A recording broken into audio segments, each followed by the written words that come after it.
I very briefly went through the Cayley-Hamilton theorem and how it is found in various books at my disposal. This video is not a detailed treatment of that. It's only just a very quick run through of various tables of contents and showing you what it looks like in each book, but that's all it really is. So first of all, in your standard fare introductory abstract algebra books, the two that I have at my disposal, the Cayley-Hamilton theorem is not found. It's not discussed at all. I just went through some problems for it in linear algebra, and of course it's the video right before this video, I believe, that is where I talk about those problems. And so then I just, out of curiosity, I went through my books. So yeah, in Galleon, it is not, and in Hungerford, it is not. Then I'll just go through these books so that I can show how it is discussed. Now, in the case of Strang, Strang was pretty good with the Cayley-Hamilton theorem. Now, he doesn't go through it in the course of the book. He only goes through it in the problems, and that is the case for Anton as well. So if we go to the table of contents for the book, you will see that it does get a lot of different problems for it, and that's really great about Strang. I'm thinking of doing problems from Strang at some point. I'm not sure when, but yeah, so he has it in problems.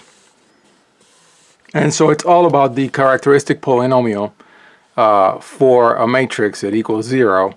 And then when you actually, instead of inserting the eigenvalues, you substitute for the eigenvalues the matrix itself, and that also equals 0. So that characteristic polynomial P of lambda, then you put in A instead of lambda in the characteristic polynomial, and you get the 0 matrix.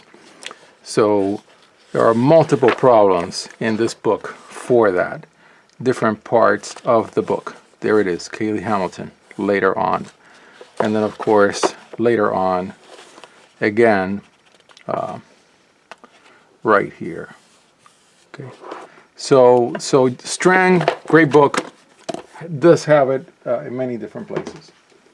Then, in the case of this old abstract algebra book that I picked up, that I'm thinking of reading some of, yeah, this book also, which is, oh, I'm sorry, this is Huffman and Cuns.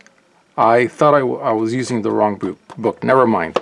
And another old linear algebra book, that's what I'll say. It does have it. It does have it right here. It does discuss the Cayley-Hamilton theorem, and it does have a proof for it, detailed proof. So that is pretty good for this book. Of course, the whole business of diagonalization.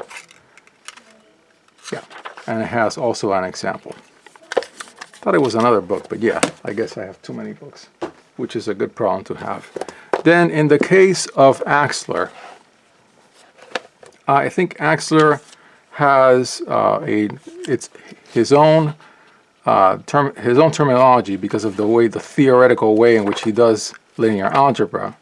And so you'd have to have read some in the book by the time you get to here to understand the terminology. But other than that, yeah, he does talk about it. He does mention it. He has an example. And there's even some, I think, some other problems in this section. So he does discuss it at length. Yeah, even with a proof.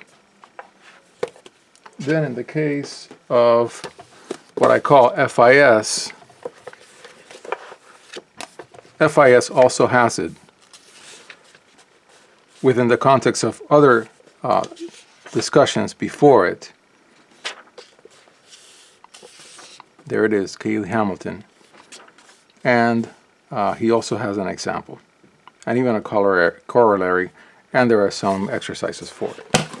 Then in the case of the gigantic Dimmit and Foot, Dimmit and Foot also has it as a clause in a proposition. There it is, the Cayley-Hamilton theorem. And he does have a proof for the whole theorem, which includes that clause. And there are some problems for it as well. Now, the latter three cases are books that I think are examples of when you have terminology that's somewhat unique to your book. You have to like have read what those terms mean. But yeah, in this case, this particular book has the Cayley-Hamilton theorem, but he uses different terminology, so I'd have to get into it. And he also has a corollary for it. Very nice discussion of Cayley's life. Yeah. But the terminology becomes an issue in some of these books. Then for Hungerford's Abstract Algebra graduate level book, in this case, Hungerford does take a fair amount of time to explain the background for it, and does have it right as a clause, the same way as Dimmit and Foot. So in the graduate level books, it's included as a clause of a bigger theorem instead of by itself. And then Groib, I guess is how you pronounce his name. In this case, this is the one that is super cryptic. Just to give you an idea, and this is something of a litmus test that I use for books before I use them.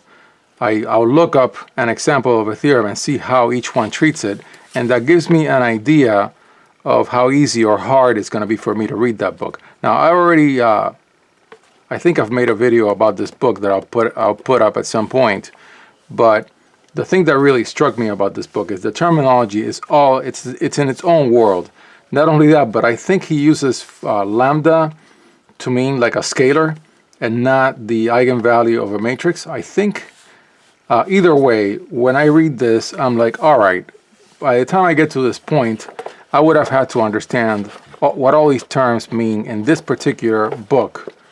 And the terms are different to the terms that I'm used to from all the other books. That's just a problem that I see with this particular book and makes me wary about ever going through it. So basically, to summarize, I think the best book for this theorem, I think the winner for sure is Gilbert Strang as far as having problems, and then as far as having a very descriptive proof, I think I would say, which one would I say had it? I think probably Axler will be the one that I read to understand the proof. It's got a simple but straightforward proof of it. That's it.